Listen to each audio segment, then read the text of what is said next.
And rather than called names, there's a lot of potential there and goodwill, I think. The fact remains, though, you can have been extraordinarily successful in other roles. You can have had, a great high-flying career where you've shone and you've been gilded, and it doesn't necessarily make you a good Prime Minister.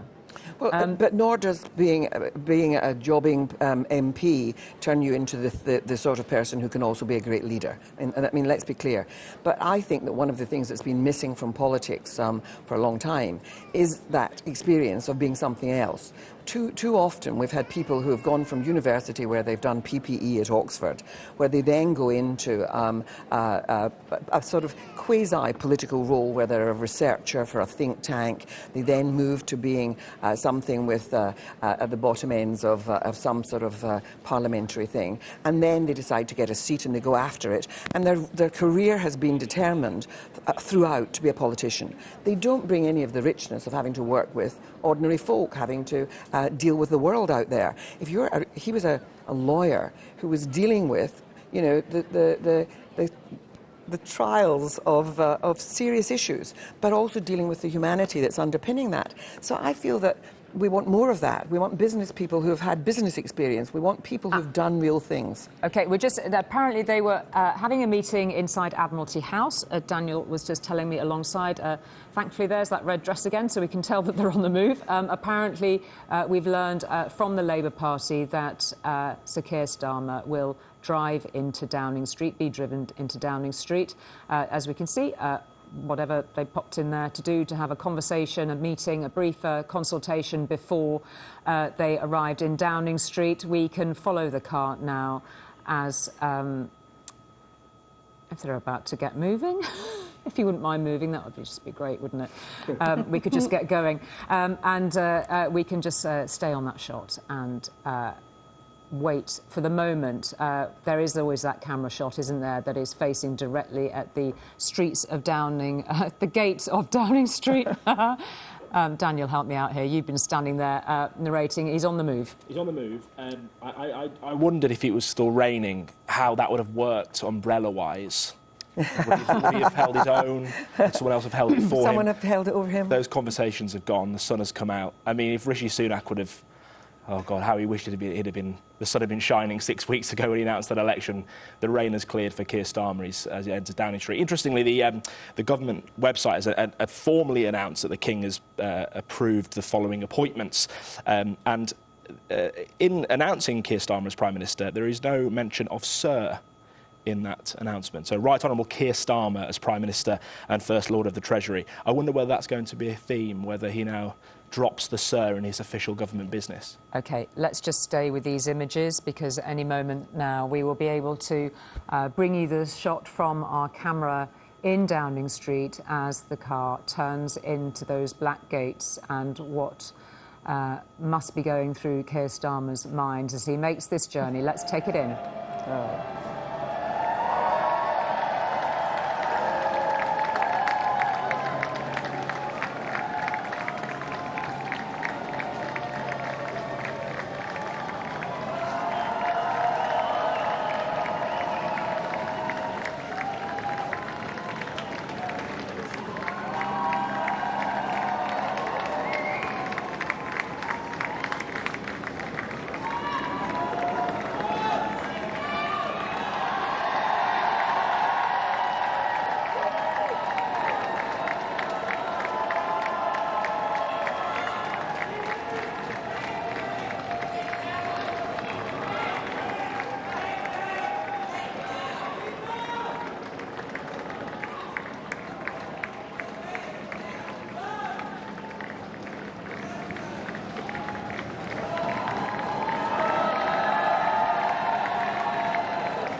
Smiles, applause, flags, hugs, handshakes. How he must have contemplated this moment in the long 6 weeks we've all just endured as part of this election campaign. Presumably his teenage children will be watching these images, wondering what awaits their family too. Notable too that there are flags there, not just of the United Kingdom, but of Scotland and Wales. And as they approach the door of Downing Street, more crowds are waiting on the other side for him.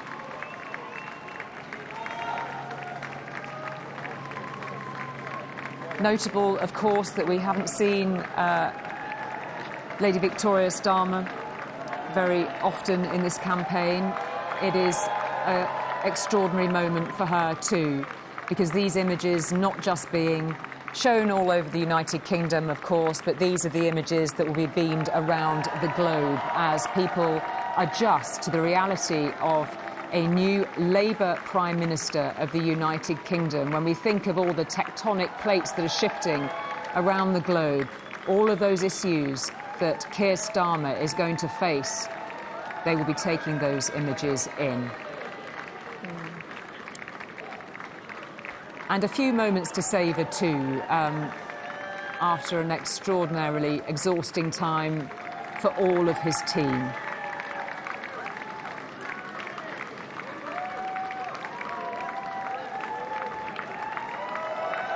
And it is quite a gear change, isn't it, from these crowds who are so... Every single one of them wants their moment. A hug, a smile, a handshake. It is a moment of, for them, great celebration. And I know that Helena Kennedy and Shami Chakrabarti along me, you'll be spotting a few faces that you know in that crowd. But it's also a moment where any second now, Keir Starmer is going to have to turn the corner from those, great moments of uplift, celebration and joy at this astonishing achievement to a moment where he has to approach the podium and make a speech for the whole nation.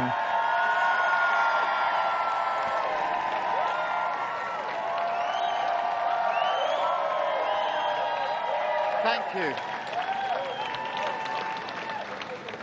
Good afternoon. I have just returned from Buckingham Palace, where I accepted an invitation from His Majesty the King to form the next government of this great nation.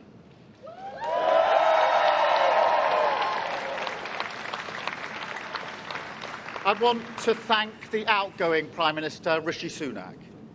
His achievement as the first British Asian Prime Minister of our country, the extra effort that will have required should not be underestimated by anyone. And we pay tribute to that today. And we also recognise the dedication and hard work he brought to his leadership. But now our country has voted decisively for change, for national renewal and a return of politics to public service. When the gap between the sacrifices made by people and the service they receive from politicians grows this big, it leads to a weariness in the heart of a nation, a draining away of the hope, the spirit, the belief in a better future, that we need to move forward together. Now, this wound, this lack of trust, can only be healed by actions, not words. I know that. But we can make a start today with the simple acknowledgement that public service is a privilege and that your government should treat every single person in this country with respect. If you voted Labour yesterday, we will carry the responsibility of your trust as we rebuild our country. But whether you voted Labour or not, in fact, especially if you did not, I say to you directly, my government will serve you. Politics can be a force for good. We will show that. We've changed the Labour Party, returned it to service, and that is how we will govern. Country first, party second. Yet, if I'm honest, service is merely a precondition of hope, and it is surely clear to everyone that our country needs a bigger reset, a rediscovery of who we are, because no matter how fierce the storms of history, one of the great strengths of this nation has always been our ability to navigate a way to calmer waters. And yet this depends upon politicians, particularly those who stand for stability and moderation, as I do, recognising when we must change course. For too long now, we've turned a blind eye as millions slid into greater insecurity. Nurses, builders, drivers, carers, people doing the right thing, working harder every day, recognised at moments like this before, yet as soon as the cameras stop rolling, their lives are ignored. I want to say very clearly to those people, not this time. Changing a country is not like flicking a switch. The world is now a more volatile place. This will take a while. But have no doubt that the work of change begins immediately. Have no doubt that we will rebuild Britain with wealth created in every community, our NHS back on its feet facing the future, secure borders, safer streets, everyone treated with dignity and respect at work, the opportunity of clean British power cutting your energy bills for good. And brick by brick, we will rebuild the infrastructure of opportunity, the world-class schools and colleges, the affordable homes that I know are the ingredients of hope for working people, the security that working-class families like mine can build their lives around.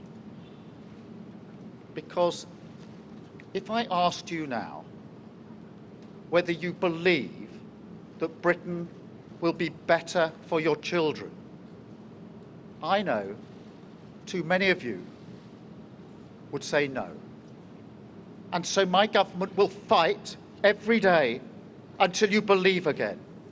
From now on, you have a government unburdened by doctrine, guided only by the determination to serve your interest, to defy, quietly, those who have written our country off. You have given us a clear mandate, and we will use it to deliver change, to restore service and respect to politics, end the era of noisy performance, tread more lightly on your lives, and unite our country. 4 nations standing together again, facing down, as we have so often in our past, the challenges of an insecure world, committed to a calm and patient rebuilding. So, with respect and humility, I invite you all to join this government of service in the mission of national renewal. Our work is urgent, and we begin it today. Thank you very much.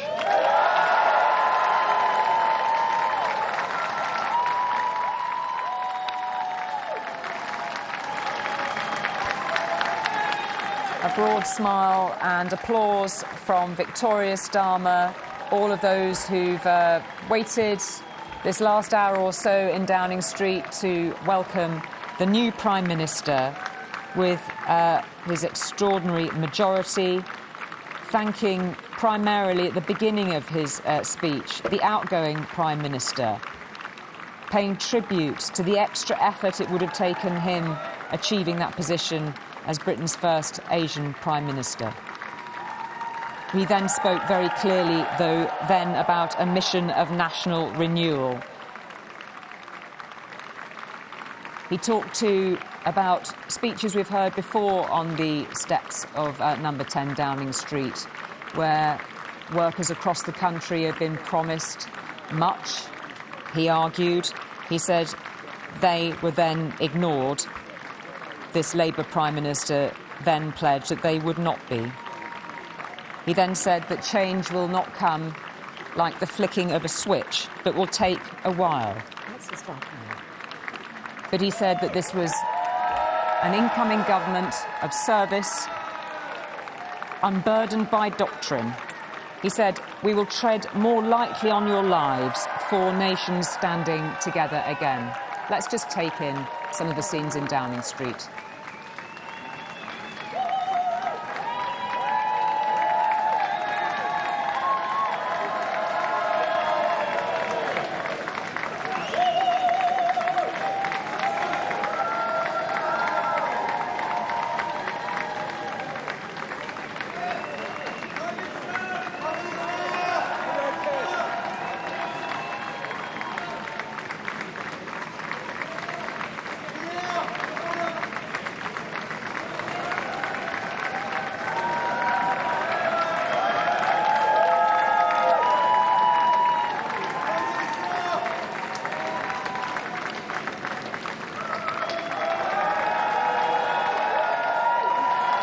Welcome to your new lives. The civil service, as is tradition, applauding the new Prime Minister and his wife. Welcomed by Cabinet Secretary Simon Case, applauded through the hall of Downing Street to meet his new staff. A little sigh outside, broad smiles. Flags waved as hard as they could be. Daniel's alongside me, having witnessed those. Well, that was quite a moment. It was. And I think it was a nice touch to mention Rishi Sunak at the start of that speech, and the tone of the speech was one of trying to bring the country together. He knows he's going to have to do that. Frankly, so few of the country actually voted for Keir Starmer to be Prime Minister. He has this enormous majority in Parliament, but actually the vote share was around 35-36%, pretty low, and that's those on a lower turnout of 60%, so he knows he's got to reach out. I thought the tone of the speech also was very much laying the groundwork for this is not going to be a quick change. He mentioned it's going to take a bigger reset than you think. This will take a while. He's laying down rolling the pitch there for the issues this Labour government's going to have to deal with are going to take some time. And if you remember back in 2010 when the Conservative government came in, they were very successful in creating this narrative that the Labour government had left them with no money, and that reputation hung around the Labour Party for a decade.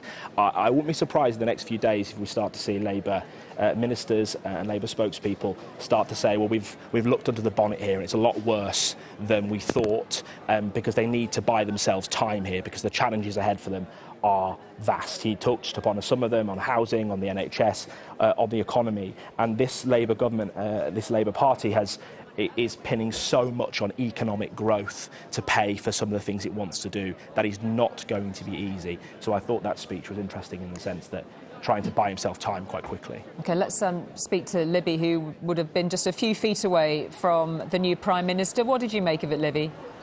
Well, I think it was an extraordinary moment. During the campaign, Keir Starmer was at pains not to raise people's expectations, A, of victory and B, of what a new Labour government might be able to achieve. But I think his tone was different. He did suggest that you couldn't just flick a switch and things would change overnight, but he signalled that he intended to fix things in the longer term. And I think one of the most interesting phrases that he used, he talked about it was the end of the era of noisy performance, and he promised to tread more lightly on people's lives. I think the clear message there was we will be talking less about ourselves and trying to do more for you. And I think for the public who have voted for him, I think that will be music to their ears. He did also have a message for people who hadn't voted Labour. He said that the government would be at their service, perhaps even more so than those who had voted Labour. And I think this is a very distinct change in tone.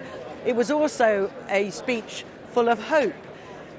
In many ways, Keir Starmer has been a very uncharismatic leader. Many people around the country don't really know much about him, might not even recognise him in the street.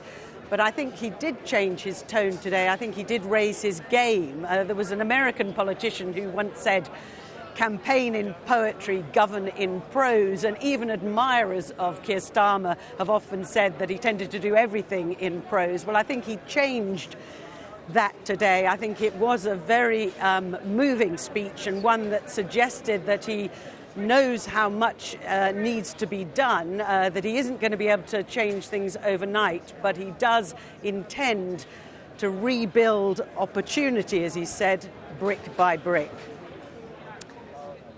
Libby, stay where you are. I know you're going to keep us company for a bit of a while yet, but it is quite something to see these images. I mean, gosh, you can really see how tired people are. Sort of people with their arms thrown around one another, slowly making their way back up Downing Street, having witnessed them. Well. A lot of kids down there, having witnessed that moment of history. And alongside me, still in the studio, Baroness Shami Chakrabarti and Baroness Helena Kennedy. And Helena Kennedy, I mean, you know, I think you had a bit of a tear in your eye there. I had a lump in my throat because I've known him, man and boy, really, and I have a very high regard for him. I know he's a thoroughly decent, good man. It was very nice seeing his family were there. It was seeing Victoria's father was there, Vic's father, who's quite disabled, and there was a chair and he had a stick. And also there were some people from Chambers. Not everyone in our Chambers is a Labour person, but there were, and his pupil master, Edward Fitzgerald, a very great lawyer, was there. I saw them embrace, and one or two others who are also lawyers. I'm sort of, you know, the matriarch of Chambers. I'm of that generation where I'm sort of mother of Chambers, and it is wonderful to see this man who was always incredibly clever. We always used to fight to get him to be the person who worked with us on a case, you know, those of us who were senior lawyers. And he is really brilliant. He is quite closed in many ways, you know, because I think of his childhood. I think of his mother. I knew his mother, and his mother was a lovely woman. His father was more aloof. But his mother was a very warm-hearted person. I just think he would have loved his mother to have seen this happen. But of course his parents are no longer alive, but Vic's mother's dead, but her father was there. It was lovely to see that. Yeah, it's fascinating because you are spotting people that we really never You don't know, of course. But I mean, I think that speaks to a really interesting point that suddenly it's not just close family, it's this whole network. When somebody comes to this job at this particular age and stage with his hinterland, there will be people there that, I mean, we've not seen that expression really on Keir Starmer's face for the whole of this campaign, but that only comes when you spot somebody who's known you a long time, right? And you see their children go to local schools in Camden Town, both of them. And those will be people some of them will be people from the Parents' Association where they go to parents' meetings, because I can recognise local people. And of course, you know, there are people there from organisations that he has helped and supported over his life. No, it's wonderful to see, and I'm sure there are some people who are colleagues of Vic's from the Royal Free Hospital. She's very committed to her job there. So was she realistic? I mean, apparently she's pledged to carry on in that role. Do you think that's realistic? Listen, who knows as things happen? I mean, I think that Cherie Blair, this is reminiscent. I go back so long. I remember back in '97, and it's very reminiscent of that, except that it doesn't have there was a great eruption of happiness and so on. I think the nation is feeling absolutely worn out. There isn't an institution, Julia, that isn't on its knees. You know, from education to the National Health Service to the transport systems to universities. There isn't a bit, local authorities going bankrupt. And it was the right speech. To return to the speech for a moment, yes. I think it was the right speech in terms of the tone and the notes that it needed to hit for this moment, rather than the slightly more exciting, euphoric moment of 1997. It was the right balance between humility, sobriety, service and hope. Yeah. There's got to be, that is the cocktail, isn't it? You've got to have enough hope, but not excite expectations to the point of fever where they would be dashed too soon. This is not a shallow man, and I'm sure that his wife will try to keep her job going. Whether it will be possible in the fullness of time, who knows? But and they're going to be very protective of a normal family life if you can do that. I don't know whether that even is possible, but I do know that he is serious, and he will not be. There will not be the flamboyance of Boris and the noise of all of that, or the madness of the Liz Truss period. This is going to be about sanity, and I think it will be a much more sober sort of government, and that might be less interesting to the media, but it will be perhaps more reassuring to the general public. Just to return to that speech, Shami Chakrabarti, as you were pointing to, I was quite struck too. It'd be interesting, Daniel, to get your views on this. You know, that part of the speech, he says, especially if you did not vote Labour, my government will serve you. I mean, he will be very conscious of the reality of the stats. I mean, let's not get away from it. This is an astonishing achievement. Yeah. But the turnout, the stats, you know, the fact of those 4 reform seats, they will all be in his mind as he makes a speech like and this. Rightly so. He knows what challenges electorally lie ahead, and that's before you've even got to the policy positions that he took that he now has to pursue for real. Yeah. So sensible to respond to those realities in that way, in that sober, humble way. And I think it's always right for the leader of a country to talk to people that didn't vote for them, whether they stayed at home because they're so alienated by politics, or whether they voted for somebody else.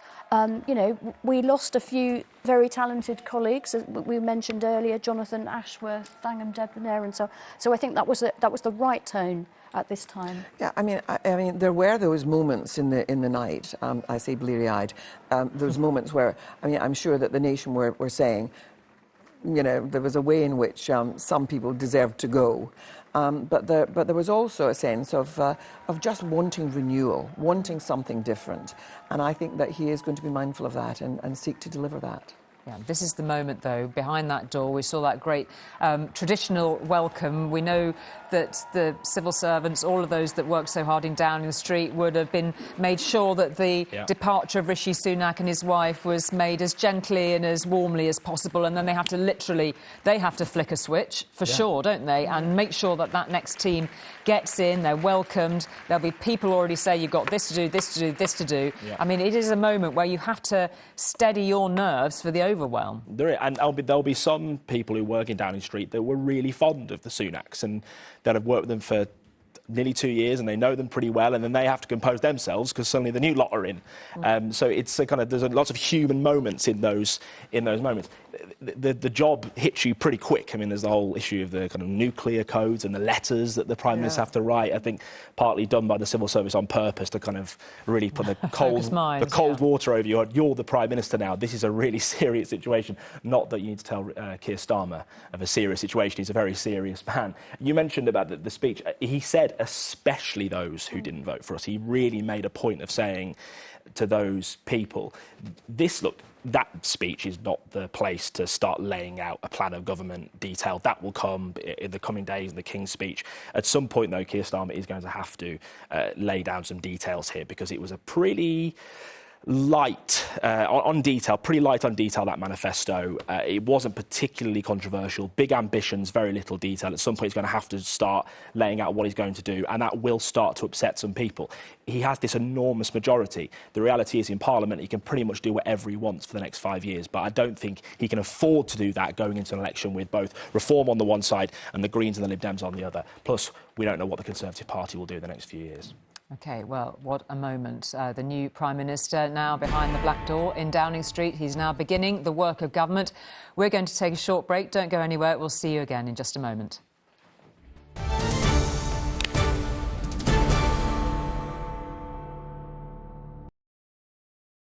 When pain strikes, take Solpa 1. New maximum strength paracetamol in 1 tablet.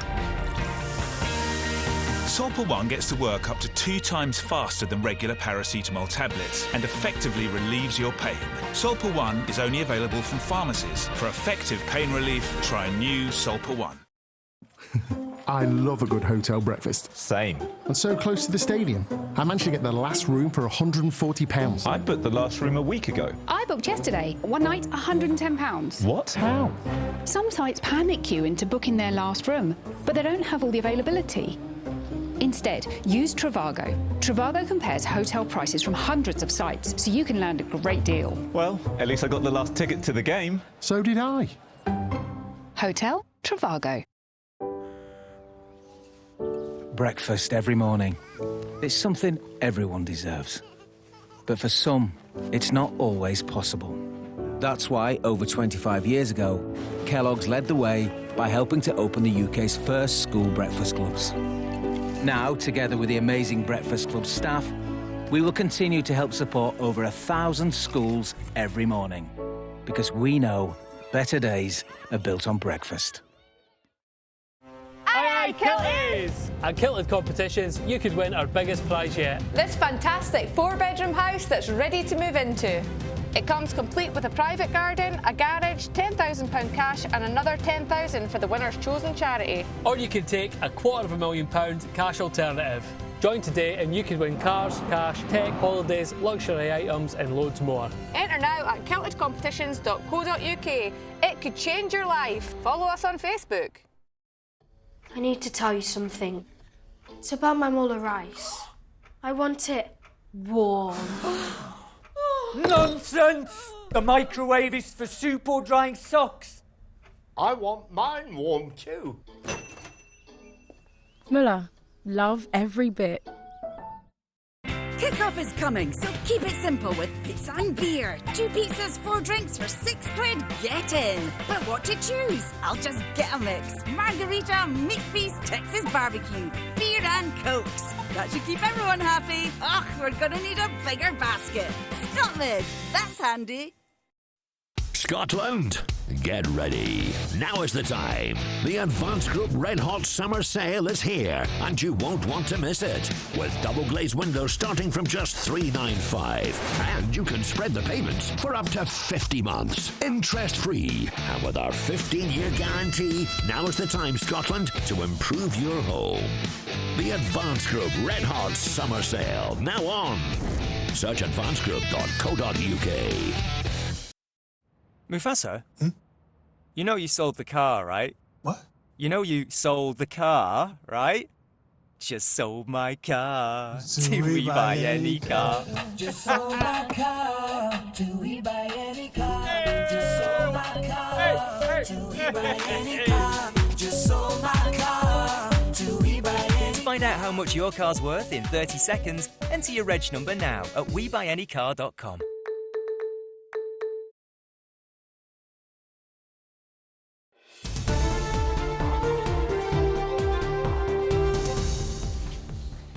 Welcome back. In the last few minutes, we've seen Keir Starmer, the new Prime Minister, arrive at Downing Street with his wife Victoria. In a speech outside Number 10, he said the work of change begins immediately and he promised to rebuild Britain.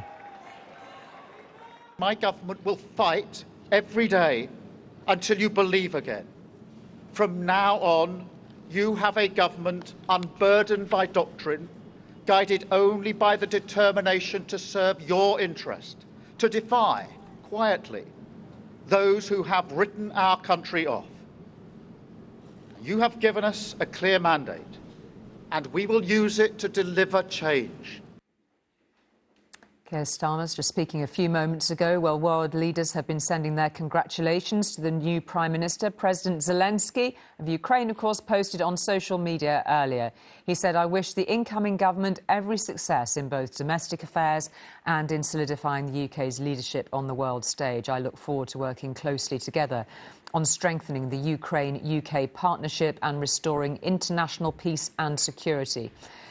The French President Emmanuel Macron wrote this: "Congratulations, Sir Keir Starmer, on your victory. Pleased with our first discussion. We will continue the work begun with the UK for our bilateral cooperation, for peace and security in Europe, for the climate and for AI." He is under some pressure, of course. Perfect moment to speak to our Europe editor, James Mates. Well, what a lovely sight that is. Not just you, obviously, James, but by the by the centre of Paris. That's always a lovely sight. Too much. What's Labour? A few hours on air, that's what happens. What is Labour's relationship going to be like with our closest neighbours across the Channel, and not least with this extraordinary position that Emmanuel Macron has put himself in? Yeah, I mean, the contrast is really interesting. Emmanuel Macron threw everything up in the air, has taken this enormous gamble, looks like going horribly wrong for him on the second round of the election on Sunday, in contrast to Keir Starmer, who's been so disciplined and so steady, working his way towards this big majority in a 5-year mandate. President Macron will swap positions in a heartbeat, I think. I mean, the two men will get on. They're very much from the same sort of background. The big issue is going to be the migration issue. I mean, that's the thing that Keir Starmer is most going to want to talk to the French about. But of course, what we have here probably is a far right coming into the French government for the first time since the war. They are not, if they get into government or some sort of coalition, they are not going to be particularly enthusiastic about either receiving immigrants back from the UK or working even harder to stop them leaving. I mean, they're trying to, in many ways, in their plans, are plans to remove more immigrants from France rather than having any back again. So that may be interesting, and interesting also that in that message that you read out from President Macron, he didn't mention the migration issue. Italian Prime Minister Giorgia Meloni, she not only congratulated Keir Starmer, she also thanked what she called her friend Rishi Sunak. She will miss him, I think, because the two of them were working very closely on how to export asylum seekers and illegal migrants. Sunak, of course, to Rwanda.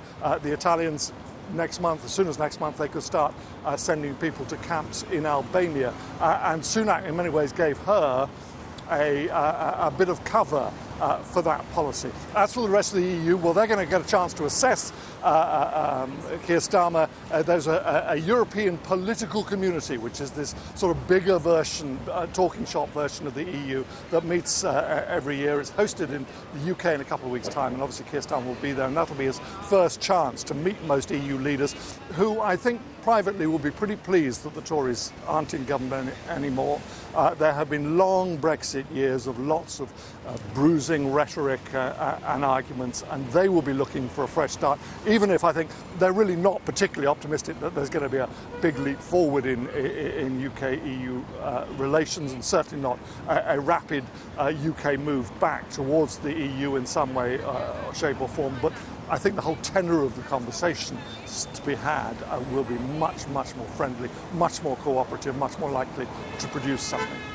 But also in the clear knowledge that the far right across Europe, I mean, you obviously picked out that, you picked out France very obviously, of course, but in other places in Europe too, this is now the coming issue, isn't it? Within Germany, within other nations in the EU. The nature of the EU with which Keir Starmer will be doing business is in flux and shifting. Yes, the EU has always basically been a cooperation of the centre-left, centre-right ever since it was formed. Those two central blocks have between them run things, and in many ways they still do. When they parcelled out jobs last week at their summit, they excluded the far-right government of Giorgia Meloni from those discussions and kept those big jobs of presidents of the Commission and the Council and the High Representative. They kept those within that sort of centre-left, centre-right grouping. But the tide is moving irresistibly. We've seen Italy. There's a far-right part of the government in the Netherlands. We know about Hungary and Slovakia. And then we're going to see what happens here on Sunday. And then, of course, there's Germany and the growing rise of the AfD. That is definitely the way things are going. And they will have looked at 15% almost for reform here in the UK, a country which has never had a big representation of a party further right than the Conservatives. I mean, they will be mightily relieved that there is, for the next 5 years, with a strong majority, a centrist government in the UK, that they will think will stabilise possibly things a bit, even if the UK isn't part of the EU. But in many ways, right now, the UK is the outlier. James, thank you very much. We'll talk to you again later on, I don't doubt. Thanks very much indeed for that. Well, both sides at the Atlantic are, of course, going to the polls this year. The decision in Britain the decision has now been made by Britain. Now questions await the future of the United States, of course. We can join our US correspondent, Dan Rivers, in Washington. How is this going down in the US? This is against the backdrop of us not even being entirely sure that President Biden will be in that race come November.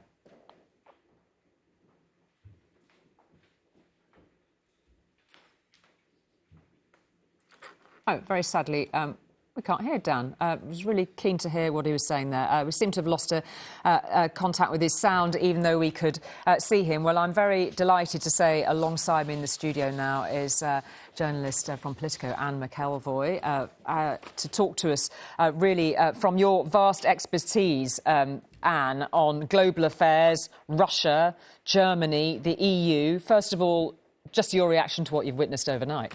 Well, I mean, it's obviously a considerable result for Keir Starmer, and I think where it pitches him as far as the international response is concerned. We've seen what people think nationally. You can argue about, was it enthusiasm? Was it just anyone but you? The famous rom-com seems to have now been afflicting the Conservative Party. There's very much a rout feeling to this result. Abroad, I think there is just a vague curiosity about Keir Starmer. He doesn't have foreign policy profile. When I interviewed him for Politico last September, in his first big foreign policy interview, you could see he was working hard at it. He had a lot of notes. He was getting used to it. But he wasn't someone who could just come up with an opinion on pretty much any country you threw at him. That obviously has to change when you become Prime Minister, and it needs to change very fast. He has that very difficult situation that the Biden administration does look like it is waning.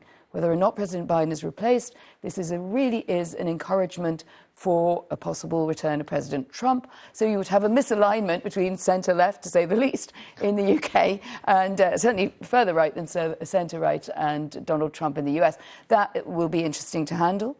The EU, I think, would be very happy on the whole to see a rather traditional Remain sort of chap in number 10.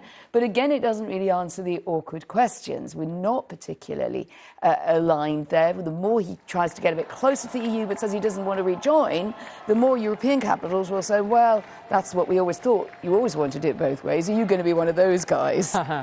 Fascinating. And we also should touch on the fact that he's due at the NATO summit, 75th anniversary of NATO next week. I mean, those moments on the global stage at such an event when defence is one of those priorities, for all of these big democracies, is going to be quite a moment and a test. Absolutely. I'm going out to the NATO summit, actually, in Washington, not least to keep an eye on this. It'll be the first outing there also for the new Defence Secretary, John Healey. And I think what will happen there, again, I think you'll get a warm welcome. He's very solid on Ukraine, and he's keen, I think, by going to show that he takes defence seriously. But where's the spending commitment? Really, what America, particularly in that big backing for Ukraine, relying on allies, but they want to see the money. And show me the money will be the refrain. You get a warm welcome, it lasts about half an hour, and then it's down as NATO after all. It's really about brass tacks and about brass currency to keep this project on the road and to be part of the top table of NATO. Now, I think that's going to be a real challenge. It's something Keir Starmer didn't really want focus on in the campaign until Rachel Reeves, the new Chancellor, does her first budget, but you can see that's going to be hard fought inside Cabinet. Yeah, and there's an immediate review of the defence position. The incoming, one presumes, Defence Secretary John Healey has already talked about that. We're just running these images once again from Downing Street. Keep our eyes on the main story of the day whilst we contemplate these issues. But this is big and pressing, and it was one of those big gauntlets that the outgoing Prime Minister put down very firmly. That commitment to defence spending. If we get an incoming President Trump, after the pressure he put on NATO members beforehand, I mean, how sustainable will that position be? I think in the end we're going to have to go to the 2.5% basic target, because I think whoever is in the White House, it is the price of admission. If you were seen now to resile from that, there's one thing Keir Starmer really needs to watch, Julie, is that he's seen as a benign character, but perhaps a little unreliable because people don't know him. And so if he starts out by saying, well, I'm fully behind Ukraine and I've taken my party back firmly to a pro-NATO position, way away from the wilderness of Jeremy Corbyn, but also a lot of people in his own new cabinet have had little wobbles about NATO, not on Ukraine, but NATO, and on nuclear armament. Well, they've taken quite different positions. They've taken different positions. They've flipped and they've flopped, and you could say they've got themselves back to the position that now looks called for in the wider world, if you take that consensus view. But that needs to be proven. You really do have to show that you can deliver on that. So he doesn't need also, I think in Labour there's often a worry about just going along with what the Americans say. But there is also a danger in being seen to be an unreliable ally. Not because anything terrible will happen to you, they'll just ignore you and someone else becomes ally number one. France and Germany both have problems at the moment, as you've just reflected in your coverage. But, we're not guaranteed to have that essential special relationship with the US. You do have to keep working at it. Really interesting to see, to be a bit more positive here. I think Keir Starmer is aware of this, how he's going to manage that, how he's going to get around some paradoxes and things that he's said and his cabinet have said before, and where we go now. Yes, not least the incoming potential Foreign Secretary, Anne McElvoy. Great to speak to you. We're going to rejoin our US correspondent, see if we can actually hear him this time. I hope we can speak to you properly now, Dan, smiling away for us. Anne McElvoy, that her concluding thought there was really about that special relationship. It's that corny phrase, and I know a lot of Americans roll their eyes about it, but it is a reality, isn't it? And it is rather unquantifiable at the moment, given the backdrop in the US against which this momentous result for Labour has occurred. Yeah, I mean, I think it's fair to say that Keir Starmer doesn't have a high profile here in the US yet. But as you were hearing, look, he will have a very public, high-profile introduction to the international community on Tuesday at that NATO summit, the 75th anniversary of NATO. He'll get that photo opportunity with Joe Biden. Obviously, America is incredibly preoccupied with questions about Joe Biden's frailty and his mental acuity and whether he's going to go all the way in this presidential race. So there hasn't been the focus on the UK election that perhaps there would be more ordinarily, but I think, that he will get that profile. David Lammy, who we assume will be the Foreign Secretary, has been here many times. Rachel Reeves has been here many times, who we think will be the Chancellor. They both have deep contacts here. I think there are kindred spirits within the Biden administration here. I think they're on the same page when it comes to many international issues, when it comes to dealing with Ukraine, with Gaza, with China, and so on. But as was being mentioned there, the big question in all this is all that about to go out the window if we get a Trump second term? And how is Keir Starmer going to steer that special relationship through what could be potentially some exceptionally difficult and challenging, choppy waters on foreign policy? So we'll have to wait and see. Interestingly, I don't think Keir Starmer has actually ever been to the US since he's become Labour leader. So this will be a really big, important moment next week when he finally gets to meet Joe Biden as well as all the other key leaders in NATO. Dan, thank you very much indeed for that. More to come from you, I don't doubt, in the coming hours too. Well, the new Prime Minister is now behind that famous black door, we might presume, already beginning the work of government. So what exactly does that entail as power transfers from one administration to another? Who better to answer that than Dr Hannah White of the Institute for Government? Thanks so much for coming in to give us your expert guidance on this, because we saw that great sort of rousing applause for the new Prime Minister, but this is where the work of government begins. The civil service sort of purrs into action, and everything will be coming at this new Prime Minister thick and fast, effectively. Absolutely, and it's pretty overwhelming when you listen to the testimony of previous Prime Ministers, what it feels like when you step into number 10 and you're whisked away by the Cabinet Secretary and given some of those day one briefings, some of the urgent decisions that need to be taken that have been awaiting a new Prime Minister coming into the role, some of the things that have been put on hold, but also some of those intelligence briefings, writing your letters to the commanders of the nuclear submarines, telling them what you'd like them to do if number 10 is taken out in a nuclear attack. All those things pretty sobering and overwhelming for a new Prime Minister. But this is a new Prime Minister that is coming in with this historic landslide victory, with this enormous majority now in the Commons. How does that affect politics effectively as we see it play out? We know that the new MPs will be sworn in next week. We'll have the King's speech, the legislative programme laid out pretty rapidly afterwards. But when we're looking at, we've heard that word supermajority bandied around, used politically in certain circumstances, a lot of circumstances. But there will be a question in some people's minds about the level of scrutiny available when the figures are as they are now in the new House of Commons. That's right. And although there is no such formal thing as a supermajority in the UK system, as soon as you have a majority of any sort, really, as the executive within Parliament, you can do pretty much what you like. when you have an official opposition party, as the Conservatives now are, on only just over 100, that does limit the ability of that party to scrutinise, because there are a certain number of roles that have to be filled. As the shadow cabinet, you have to ideally mirror all the roles, all the ministerial roles which the government sets up. There are chairs of select committees to fill and so on. And although the official opposition, with the numbers as they are, will have fewer of those roles because they're proportional to the makeup of the House, it will still be quite challenging for such a small official opposition to even staff those roles.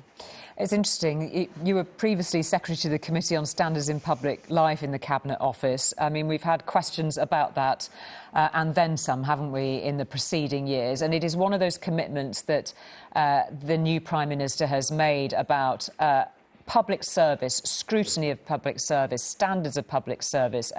He would have argued that, during the campaign, he would move fast if he felt that somebody was even slightly out of line. You do set yourself up to a pretty high standard when you've arrived in office proclaiming that. Exactly, and Rishi Sunak made that mistake, if you like, that on the steps of Downing Street at the start, he said he was going to lead a government of the utmost integrity and professionalism, and then that came back to bite him, because every time there was a standards issue, people said, well, this doesn't match with what you said. So I think it is absolutely crucial for Keir Starmer to be really decisive. We're told he can be pretty steely, and so we'll need to see whether that is true, that when he sets standards, if people fall short of those standards, that there are consequences for that. And that is the only thing that will persuade people that actually this lot is any different to the last lot.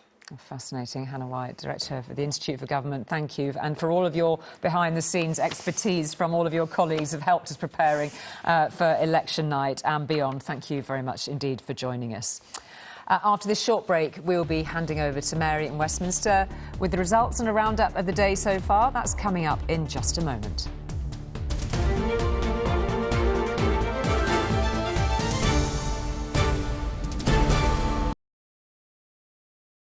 You all right?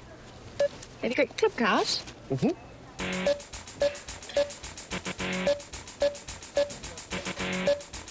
Club card accepted. Have you got any plans later? Receipt?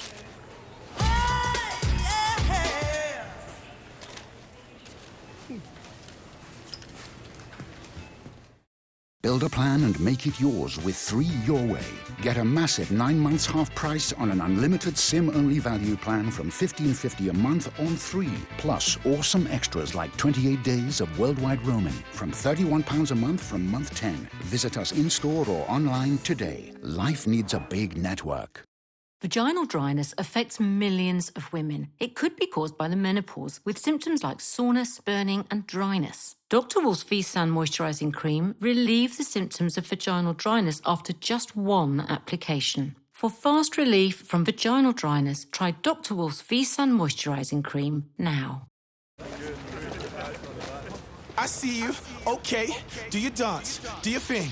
I see you, okay, let me see you, Cherry Hill, yeah, now take it back, let me see you rock off, yeah. Shake off, let me see you rock off, yeah. Cherry Hill, sidekick, SpongeBob, sexy walk, heel toe, footwork, crazy leg rock. Let me see you kick right, now kick left, now step forward, now step back. Lucozade, bring the energy. It was a simplicity because too much choice is confusing, and it was simple and easy, and that's what I prefer. And if I'm playing bingo, if I'm in a bingo mood, it would be Happy Tiger that I'd go to, and that's honestly, all the other ones, it's like, what room? Do as Lisa. Search for Happy Tiger Bingo. Happy Tiger Bingo. Low stakes, roaring bingo fun. Have you ever had an unexpected knock at the door? Has a trader told you you need urgent work done on your property? Don't take their word for it. Do plenty of research. Check the approvedtrader.scot website and get a second opinion before having work carried out. Don't let a cold caller pressure you into making a decision on the spot. Protect your home. Shut out scammers. the Scottish Festival of Motoring is back this July, with a huge variety of vehicles on display, including a variety of cars, motorcycles and so much more. Live car and bike stunt shows, music stages, a free kids zone. It's the perfect day out that the whole family can enjoy. Advance tickets on sale now or pay at the gate. This'll Help are mobility specialists with showrooms in Irvine and Crosshouse, Kilmarnock. We have an extensive range of mobility scooters, riser recliner chairs, power chairs and a selection of daily living aids to choose from. Our team have over 15 years' experience and are on hand to demonstrate and advise you on the best products to meet your individual needs. If you're looking for experience you can trust, then visit our showrooms or visit thistlehelp.co.uk to find out more. A new Prime Minister and a new promise. The work starts today. Keir Starmer says change is urgent as Labour celebrates a landslide victory. Of service in the mission of national renewal. Our work is urgent and we begin it today. Rishi Sunak says sorry as he leaves Number 10 and reveals he will stand down as Tory leader. I have heard your anger, your disappointment, and I take responsibility for this loss.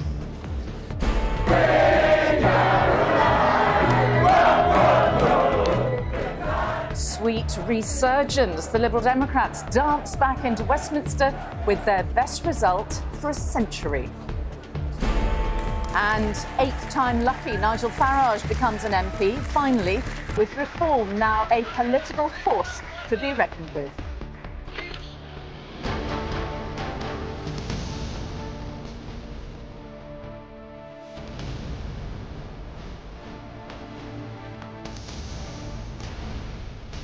This is ITV Lunchtime News with Mary Nightingale from Westminster. And good afternoon to you from Westminster. Well, they have been waiting 14 years, and today Keir Starmer said they won't wait a moment longer as he walked into Number 10 as the new Prime Minister. So Keir promised urgent change starting today. Triumphant after a Labour landslide and a disastrous night for the Conservative Party. With just a couple of seats yet to declare, Labour are on 412. The Conservatives lost 250 seats. They stand on 121. The Liberal Democrats have 71. Reform picked up 4 seats. The Greens are also on 4, while the SNP have 9 seats. It is also worth mentioning that turnout was heavily down at around 60%. Well, we will be getting reaction from our reporters from all the main parties and right across the UK. But first, Geraint Vincent wraps up the event so far this lunchtime.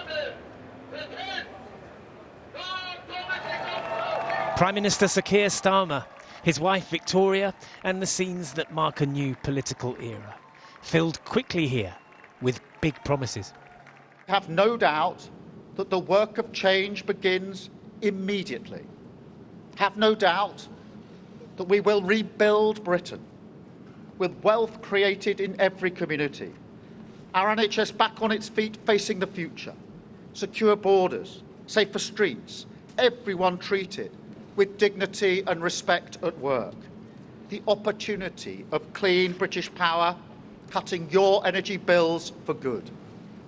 And brick by brick, we will rebuild the infrastructure of opportunity.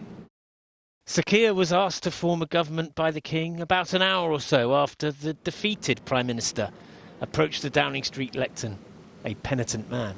To the country, I would like to say first and foremost, I am sorry. I have given this job my all, but you have sent a clear signal that the government of the United Kingdom must change, and yours is the only judgment that matters. I have heard your anger, your disappointment, and I take responsibility for this loss. The democratic dismissal of his government was a brutal business. Ministers in that government, an education secretary and a defence secretary who had majorities in the thousands and thousands, suddenly were no longer even MPs. The ex-leader of the Commons and the ex-MP for Portsmouth North was among the first to offer a reason for it. Tonight, the Conservative Party has taken a battering because it failed to honour the trust that people had placed in it. Conservative humiliation was completed in southwest Norfolk after dawn had broken, where a former Prime Minister stood at the edge of the stage as the loss of her seat to Labour was officially confirmed. Thank you. Liz Truss left her count after declining to give a loser's speech. We did it!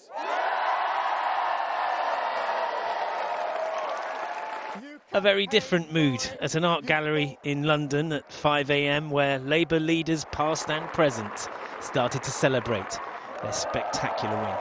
And it is a remarkable victory for the whole of Britain, not just for the Labour Party, but for what it can mean for the future. You've got a tear in your eye, it means a lot to you. Oh, yeah. The size of Labour's win was increased by the presence of a new force in British politics. Reform UK ate into the Tory vote in so many constituencies. Clacton was one of them. Nigel Paul Farage is duly elected as the Member of Parliament for the Clacton constituency. There is a massive gap on the centre-right of British politics, and my job is to fill it. And that's exactly what I'm going to do. This Labour government will be in trouble very, very quickly. We will now be targeting Labour votes. We're coming for Labour, be in no doubt about that. Now then, what sort of night did the Liberal Democrats have? Well, here is their leader at around 4:45 this morning, taking dad dancing to a whole new level. You have helped us get our best results for over 100 years. North of the border, they weren't electing a new Scottish government, of course, but the governing party there suffered loss after loss at the hands of a resurgent Labour Party in what was a terrible night for the SNP. We need to learn some hard lessons from tonight, and I'm committed to doing exactly that. There were some bumps and breaks in Labour's landslide. This is for the people of Gaza. They lost 3 seats to independent candidates protesting against Labour's position on the war in Gaza, and 1 to the Greens, who now have 4 MPs. This was indeed a change election, but as well as the government, it is the political landscape of the UK, which is very different now. Geraint Vincent, ITV News. Our political correspondent Libby Vina is in Downing Street for us. Sir Keir said it, didn't he, Libby? The work starts right now, so it's already getting underway then for the new Prime Minister. Yes, indeed. I have to say, for an unshowy politician, there was plenty of show here in Downing Street today, centring on this extraordinary Labour victory. Not only have they been out of power for 14 years, they haven't actually won an election for 19 years, and this was a landslide on the scale of 1997. No one thought that Keir Starmer could rebuild the Labour Party so quickly and restore its electoral fortunes, but he has done just that, and the mood here in Downing Street, I think, reflected that. We had several generations of Labour politicians' families here. For example, the daughter of Lord Kinnock was here waiting for him and his wife to arrive after they had been to see the King. Now, he himself was quite modest in what he said were his ambitions for the country, but he did have a very clear message in terms of a change in style. He said, I think most pointedly, he said this was the end of the era of noisy performance and promised to tread more lightly on your lives. He said things wouldn't be fixed quickly. He said you couldn't do things just by flicking a switch. But he also suggested that a huge amount of work needed to be done and that he was prepared, in his words, to rebuild opportunity brick by brick. It was quite a stark contrast to the message from the outgoing Prime Minister Rishi Sunak, who was very, very humble in his speech, saying effectively that he was sorry, and he said that he had heard the people's anger. Right, Libby Wiener in Downing Street, thank you. Well, Keir Starmer may have said it was an end of noisy performance. On current evidence, I'm not sure that's exactly the case. There's a bit of religious fervour behind me right now, so excuse me if it's interfering with your listening. But it was a stark night for some of Westminster's most well-known faces. Perhaps the biggest name, the former Prime Minister Liz Truss, lost her Norfolk seat. There were also a record number of cabinet ministers ousted, including the Defence Secretary, Grant Shapps, Gillian Keegan, the Education Secretary, and Penny Mordaunt, who was thought to be a possible Tory leadership contender. But it wasn't just the Conservatives either. The SNP's Joanna Cherry was among their 38 losses. Even Labour couldn't avoid a few shots. Jonathan Ashworth, one of their big names, losing his seat to pro-Palestinian candidates. Rishi Sunak took responsibility for last night's electoral mauling, promising to step aside for a new Conservative Party leader. But with some of the leadership hopefuls no longer actually in Parliament, what actually happens next? Well, Shihab Khan is here. The possible candidates have really thinned out, haven't they, after last night? Yeah, you saw there's a number of big beasts, people with significant amounts of experience within the Conservative Party who won't be in that building behind us. It means they've lost experience, they've lost knowledge, and they're going to have to basically start fresh. But there are still a number of people in there. I've been speaking to candidates, I've been speaking to MPs this morning about who they think should potentially take over when the time comes. Rishi Sunak said he wants to carry on until they've got a plan in place. And there are a number of names being put forward. There are those on the right of the party who are talking about Suella Braverman. She's run before. They think that she would be the right person to take on that threat from Reform UK. On the other side, there are people who have served in senior positions. Jeremy Hunt, he was Chancellor. The likes of James Cleverly, who's been Home Secretary and Foreign Secretary. There are people with big experience. But then there's also, I've heard a few names who haven't served at all in senior roles. They think a fresh start might be the good thing to do. The issue here is that we don't have a timetable in place right now. There's a lot of work that needs to be done behind the scenes. There's a committee of backbench Conservative MPs, the 1922 committee, who will ultimately have to set out what the timetable is. They don't have a chairman right now. Their chairman didn't stand this time round. They've also lost a number of their executive committee who helped to design exactly how this works. So that process also needs to take place. There's a lot of work to be done before we know for sure who's going to run and how long it's going to take for the Conservatives to have a new leader in place. So give me a sense of what's going on behind the scenes. Is it kind of jockeying for position even now? The jostling began, I guess, last night, didn't it? Well before last night. So while we were on the Conservative campaign, I was with the Prime Minister, or the ex-Prime Minister, I should say, as we were travelling around the country. We were hearing that some of those who were interested in running were reaching out to candidates. They were offering their support. If they were in a safe seat already, they were offering to go out and help in a way that Rishi Sunak, they say, wasn't. So this has already been going on for quite some time. Fascinating. Shihab, thank you. Well, from paddleboarding to bungee jumping, the stunts have paid off for the Liberal Democrat leader, Ed Davey. His party have pulled off their best results in over a century. Jasmine Cameron-Chileshi is at the party's headquarters. Jasmine, the Lib Dems must be feeling delighted, aren't they, this morning? That's right. So they're feeling pretty jubilant. As you say, they ran an eye-catching campaign which attracted a lot of media attention and perhaps a little bit of criticism for Sir Ed that he wasn't taking the campaign seriously. But party insiders always insisted that behind the bungee jumps, behind the paddleboarding, there were serious messages about policies such as the NHS and serious strategy when it came to targeting those blue wall seats. And this afternoon, they're feeling incredibly vindicated by their approach. We're already now turning our mind to how we win people's trust in seats that we didn't win. Pull them over to our side, whoever won those seats. We want to show in the way we behave, the way we conduct ourselves, the quality of our arguments, and the style of which we put them over, that people are won over to our cause.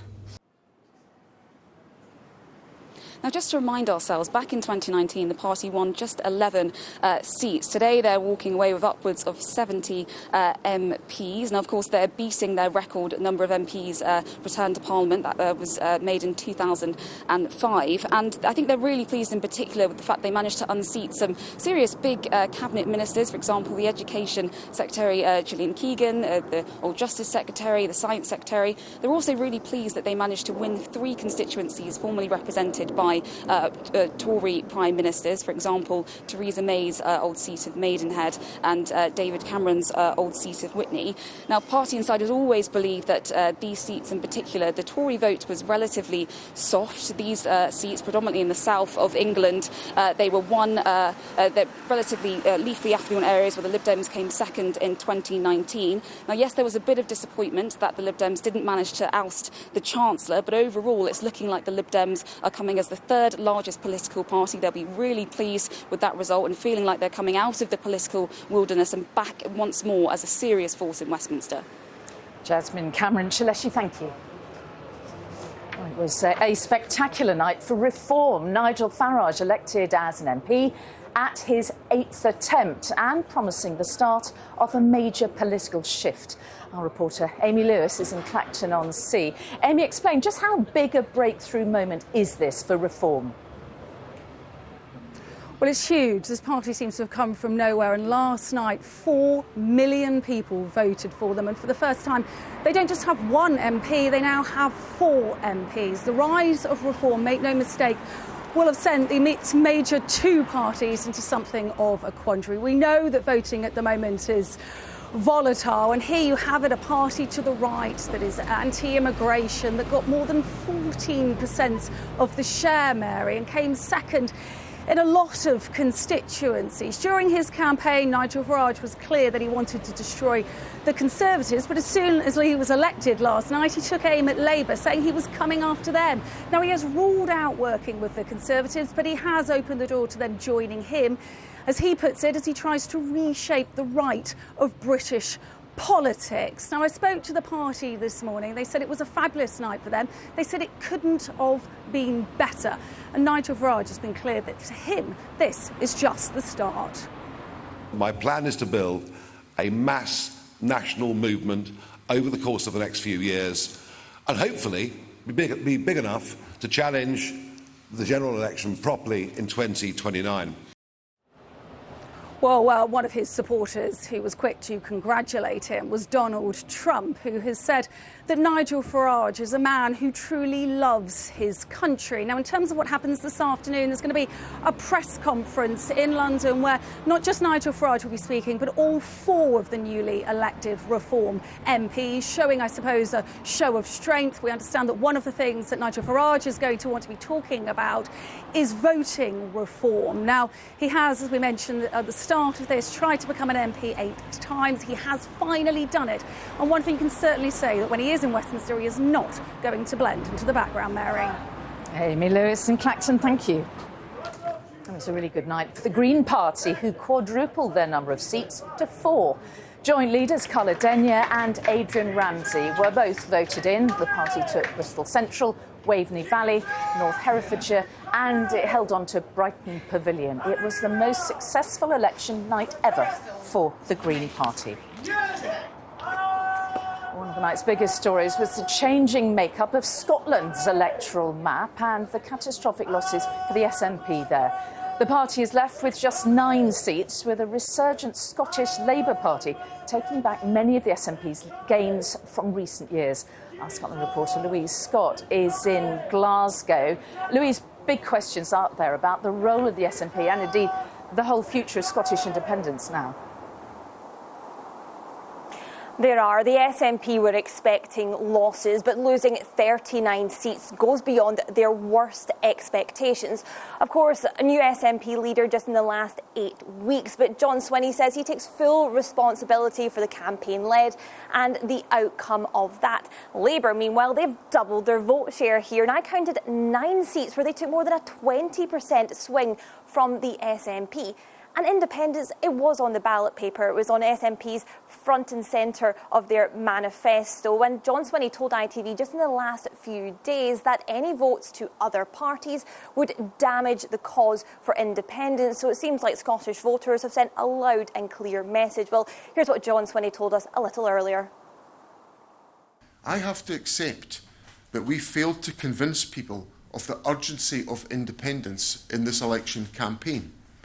And therefore, we need to take the time to consider and to reflect on how we deliver our commitment to independence, which remains absolute.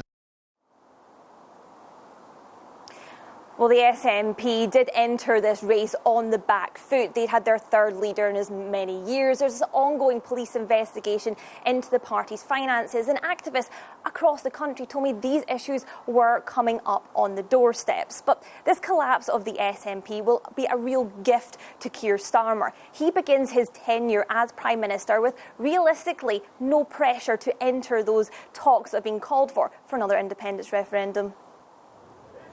OK, Louise Scott in Glasgow, thank you. Well, the Labour Party will have been hoping that their success in Scotland might put to bed the question of independence, at least for the moment. But in Northern Ireland, there was victory for Sinn Féin. The Nationalist Party there now dominates the nation's MPs in Westminster for the first time. Our correspondent Neil Connery is in Belfast. Neil, how does this shift then the debate in Northern Ireland?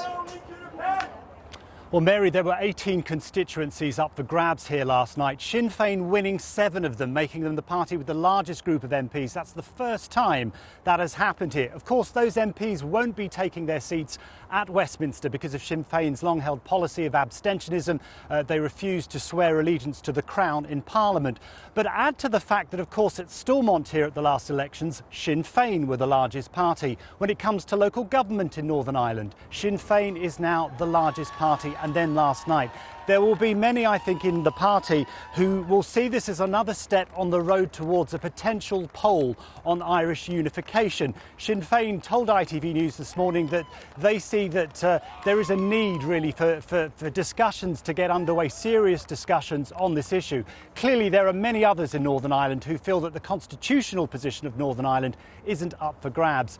The other thing, Mary, to stress last night is what happened to the Democratic Unionist Party, such a dominant force in Northern Irish politics over the last 20 years. They lost 3 MPs last night, most notably Ian Paisley, who held North Antrim, of course, his father before him, holding that seat from 1970. So 54 years of Paisley representing that constituency, no longer after last night. They also lost Antrim South as well to the Ulster Unionist Party, and Lagan Valley to the Alliance Party. Now, that was the constituency of the former DUP leader Sir Geoffrey Donaldson, who you'll remember resigned back in March following charges over serious sexual offences, which he denies, and that case currently going through the court. So some big questions facing the Democratic Unionist Party here last night in the wake of this general election. OK, Neil Connery in Belfast, thank you. In Wales, the Tories have seen a total wipeout. Labour had a triumphant night there, taking 27 of the 32 available seats, while Plaid Cymru doubled its MPs from 2 to 4.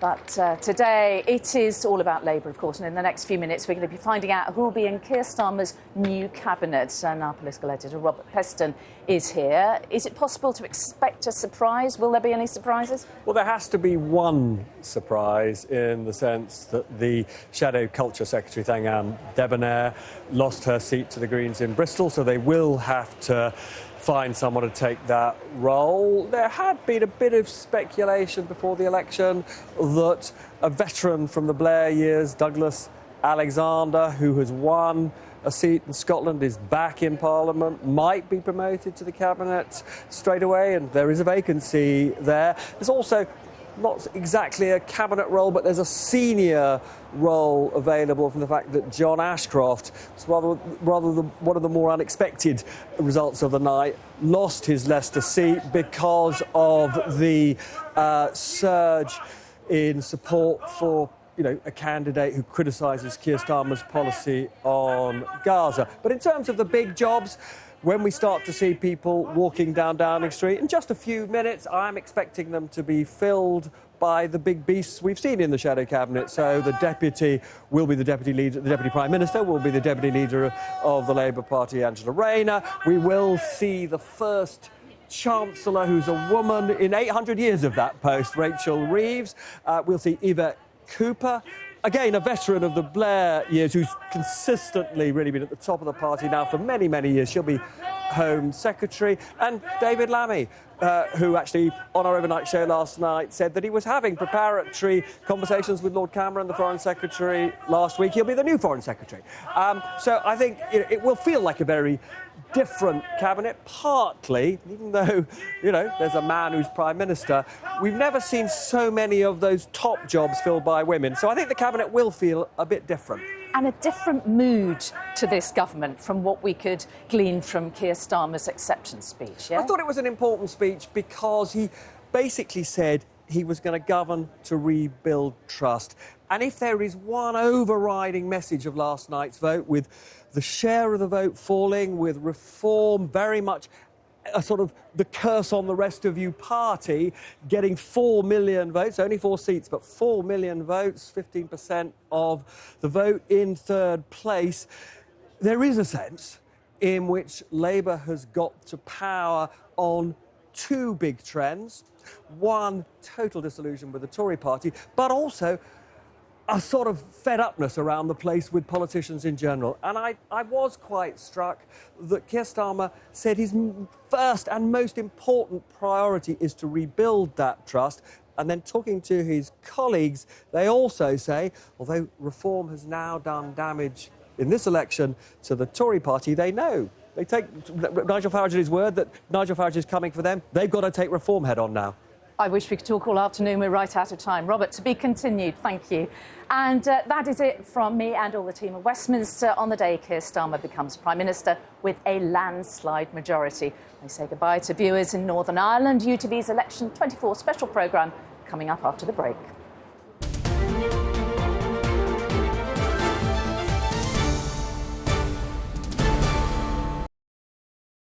This summer, get PlusNet's full fibre from $24.99 a month and get in the flow with our best ever broadband. That's fast, reliable and great value too. Oh, and no activation fee. Lovely. What a catch. Offer ends 17th of July. Search or call for our best price. That's a plus. With Alevia, we live life our way, without allergies holding us back. Alevia acts within 1 hour, doesn't cause drowsiness in most people, and lasts all day. Take Alevia before your symptoms take over you. Try it now. Say a big hello to the Sterling Homes Summer Sale with fabulous savings in-store and online. Plus this weekend only, an extra 5% off everything. School cool. Even if Jordan battled a bowl of beans and lost, we get it, we've got you. With affordable quality and style at Matalan. You alright? Have you got your club card? Mm-hmm.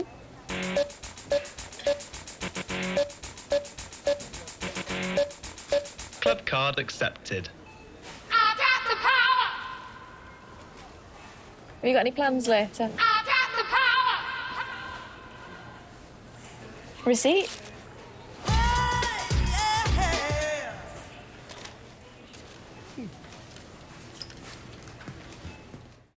Of so many memories, the holidays. You kids loved them. And I remember the things we don't often talk about. So just so you know, I Lost Scotland came out and we got things in order. I Lost Scotland helped me write my will. I Lost Scotland helped me set up the power of attorney. That's you guys. And I Lost Scotland helped me protect our family home.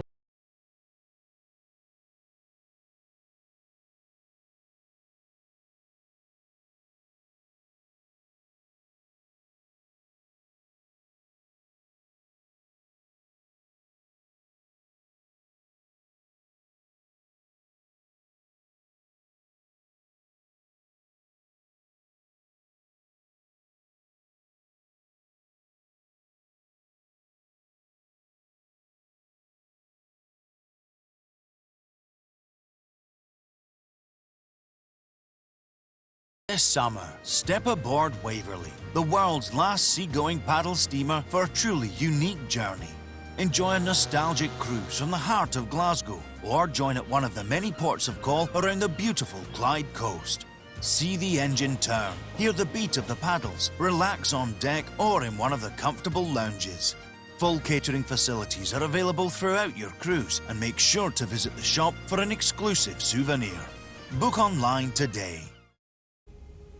If this is how we craft the details, imagine how it feels to drive the Mazda CX-30, our compact SUV.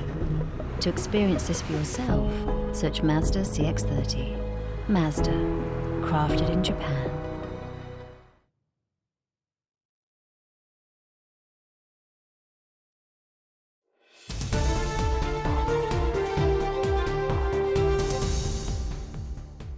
Welcome back to our continuing coverage of the aftermath of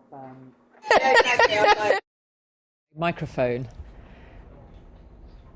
I think I might restart because I don't think you could hear me. We've got my microphone now. Welcome back to our continuing coverage of the aftermath of Labour's landslide victory in the general election, just coming up to 2 o'clock. This is what the results look like with just 2 seats yet to declare. Labour are on 412 seats. The Conservatives lost 250 and stand on 121. The Liberal Democrats had a great night. They now have 71 seats. Reform picked up 4. The Greens are also on 4 seats, while the SNP had a dreadful night. They are left with just 9 seats. In the next hour, we're expecting Nigel Farage to hold a press conference, and as we move into the afternoon, we're having our own little reshuffle in the studio. Our UK editor, Paul Brand, alongside our election analyst, Professor Jane Green from Nuffield College, Oxford. They were up all night. I'm almost running out of gas and I have more sleep. But it's so great to see you both. Just give us your first take. I mean, I suppose, you know, as we've been discussing this morning, you have got this overriding story of this astonishing victory for Labour with all the figures that go with it, with the speech that we've heard in Downing Street, with the outgoing we've seen of Rishi Sunak about an hour before that. That is the overriding picture. But the gears that are shifting underneath that are fascinating. So your first take on that, Paul? Yeah, it's also almost sort of like a twin picture here for me.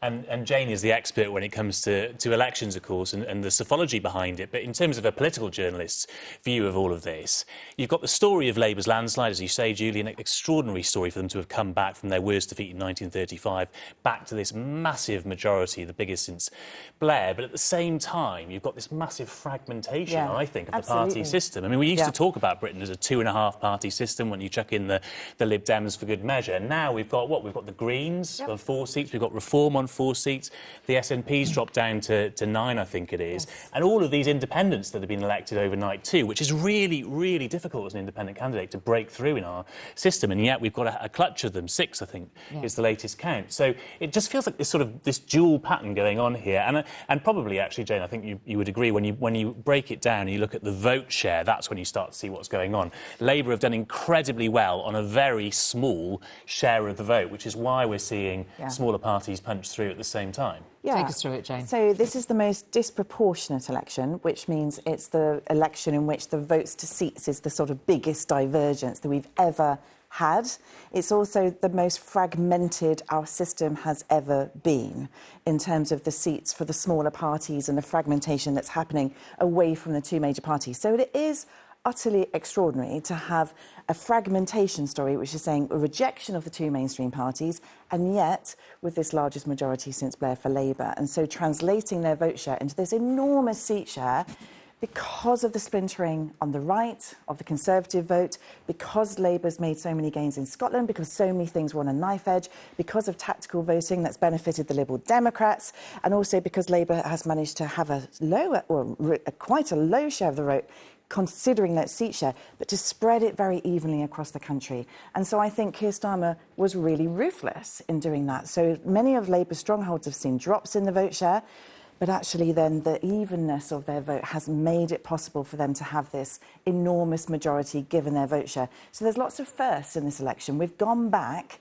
I think, in many respects to kind of pre-Brexit kind of trends where the UK party system was fragmenting more. We were starting to reject the 2 major parties. on average, you know, over elections, we saw a couple of elections after Brexit where that trend stopped, and I think we're back to that. Yeah, it's fascinating. I mean, I just remember that 2015. A lot of the narrative around that was, well, look at that seven, you know, you had seven party leaders. It was that moment when we suddenly thought, right, what's happening to the UK now? Where is all of this going? And then it's sort of, it was interesting. Then you had the Brexit impact, and now we're sort of finding our sort of way back to that. But I think so. But less tribally, potentially, as well. So I think less tribally over time on average. So, you know, we as kind of an electorate have become less attached to the mainstream political parties. That's a kind of generational story. Younger people coming into the electorate with fewer attachments than their parents had. We're also seeing more switching between elections. Now, the height of that switching, the volatility was in 2015. It was dropped off a bit in 2017, dropped off a bit in 2019. We're back. We're back to probably the highest amount of switching we've ever seen in British election study data, and also a very low turnout. So we probably, I think, got the lowest share of the vote for the two major parties, one of, if not the most low turnouts in an election, the most fragmented election, and the most disproportionate election. Yeah, and I think underneath a lot of that, Julie, is apathy and anger, right? And that's what's partly what's going on here, is the low turnout because people don't feel particularly enthused by the options. They were definitely angry when we were going out and speaking to them as part of the pieces that we did with Jane during the course of the election. Definitely angry with the Conservative government, but no massive enthusiasm to go and vote for Labour. They wanted a change, and lots of people obviously have gone and opted for Labour as the obvious alternative party. But there was no massive enthusiasm. People weren't queuing up to vote Labour. Some of them have opted for other parties instead as a way of expressing their desires. But I think overall, really, what we're seeing here is that sense of apathy and that sense of anger play out in these vote shares. OK, for the moment, both of you, thank you very much. You've given us our first big take as we embark on the afternoon before us. The new Prime Minister is now in Downing Street, beginning to form his cabinet. That's one of the things we're going to be keeping a close eye on for you this afternoon, is who's arriving, who's filling those roles that we will entirely expect, of course, that we can be pretty sure that Rachel Reeves, who's been Keir Starmer's Shadow Chancellor for most of his time as Labour leader, is likely to go straight into that role as Chancellor. If it is her, she has a very full in-tray with so many challenges, not least delivering that all-important economic growth. Our economics editor, Joel Hills, has been looking at what the new government faces. Labour put the economy at the heart of its manifesto. It's made promises, and now it has to deliver on them. Rachel Reeves will be the first female Chancellor to walk through the doors of number 11. One of the first decisions she'll have to make is when to ask the Office for Budget Responsibility to prepare its forecasts for the economy and the government's finances ahead of a budget. Now, the process will take 10 weeks, which means the earliest a budget can be held is late September. And that is when we will find out if any tax and spending changes that weren't in the manifesto get announced. Labour's pledge to kick-start economic growth, and goodness, the economy needs a kick. Between 1992 and 2007, in the John Major and Tony Blair years, economic output per person in the UK grew by almost 46%. In the 15 years since, from Brown to Sunak, it's grown by just 4%. If we want to raise living standards, if we will need to get this number higher, Labour says it will do this by delivering political stability after several years of upheaval, by encouraging business investment and by reforms to improve productivity. We're told reform of the planning system will see 1.5 million new homes built in the next Parliament. That's a run rate of 300,000 a year. We've not seen development on that scale since the 1970s. Keir Starmer says he's prepared to make enemies, and that's good because the changes he proposes will cause upset. Labour plans to restore mandatory housing targets on councils, which the last government ditched because they were so unpopular. It plans to build on the green belt, using land like this on the outskirts of Birmingham here. It's a worse wasteland of sorts, and Labour will tell you it's more grey belt than green belt. But Labour hasn't said how much of the green belt it considers to be grey or how many homes it wants to build there. Labour also promises to build a series of new towns. How many? Where? We just don't know yet. North Stowe near Cambridge was the last new town to be built. It's 7 years old and it's struggled to grow. It still doesn't have a GP surgery. Now, in addition to the budget, Rachel Reeves will need to deliver a spending review by the autumn. The Institute for Fiscal Studies calculates she'll need to find an extra £23 billion a year by the end of the next Parliament just to avoid deep cuts to investment and spending on public services. This at a time when prisons are full, NHS waiting lists are rising, councils, colleges, universities are all struggling financially. Where will the money come from? Where might the axe fall? Labour spent the entire election campaign refusing to engage with these questions. Labour's solution? We're back to where we started. Kickstart the economy. It's looking for economic growth of 2.5% a year. If we get it, the need for tough choices does disappear. But the OBR doesn't think we're going to get anything like 2.5% this year, next year, or at any